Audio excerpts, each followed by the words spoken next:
Hello, and welcome to this new podcast dedicated to the history of France. Today, we'll explore the reign of Francis I, one of the most iconic monarchs of the French Renaissance. Let's dive into the key moments of his reign and his lasting impact on France. Francis I became King of France in 1515, succeeding his cousin Louis XII. At only 20 years old, he inherited a powerful kingdom but faced many challenges, particularly the Italian Wars.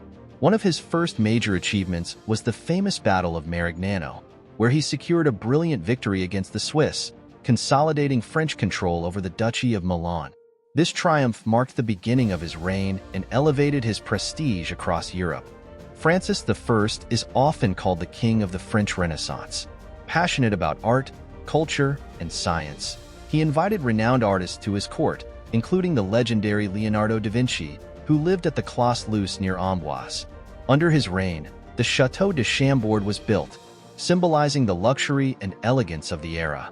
Francis I also encouraged the growth of printing in France, making books more accessible and spreading humanist ideas. Despite his cultural ambitions, Francis I spent much of his reign defending his territories and competing with Charles V, Emperor of the Holy Roman Empire.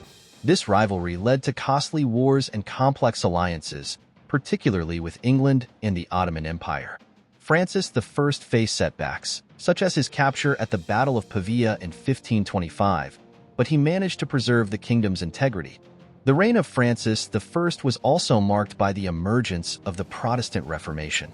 Although initially tolerant of new ideas, the king eventually cracked down on Protestant movements, fearing they would threaten the unity of the kingdom.